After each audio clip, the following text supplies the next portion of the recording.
Well, what's unique and I think fun and different about being on a jazz cruise? Let me say this: I do public speaking sometimes, and I work I'll speak to business leaders and accountants, and I give them a musical perspective of how what they we do is similar creatively and how we create and how some of that might relate to them. When I walk in and sort of get a feeling for the audience of business people, nobody's hugging each other. Nobody's, it's like, it's kind of very, for lack of a better word, kind of stiff.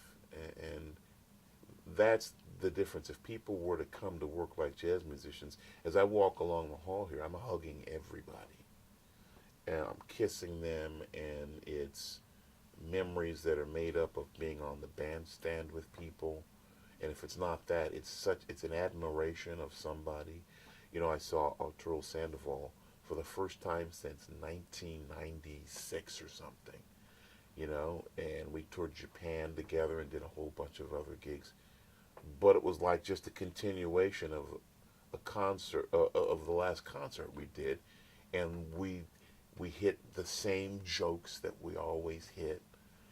With the same girl we always talk about.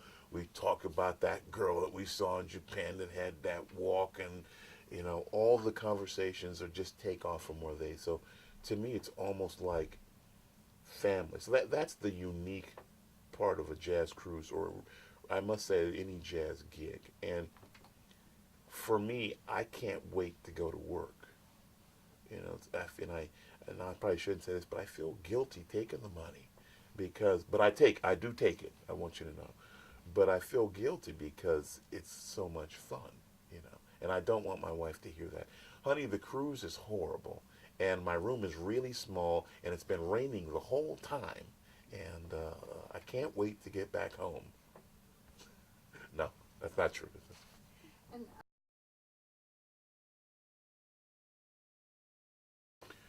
Yeah, I mean, I guess that would be the 2%. They're here.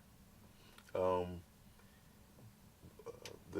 the jazz fans on a cruise, in some ways, give you hope. Though I was up in one of the concert halls listening to Anat Cohen, and they were playing Thelonious Monk, and everybody was engaged. I hadn't seen that in a long time. Because the place was packed.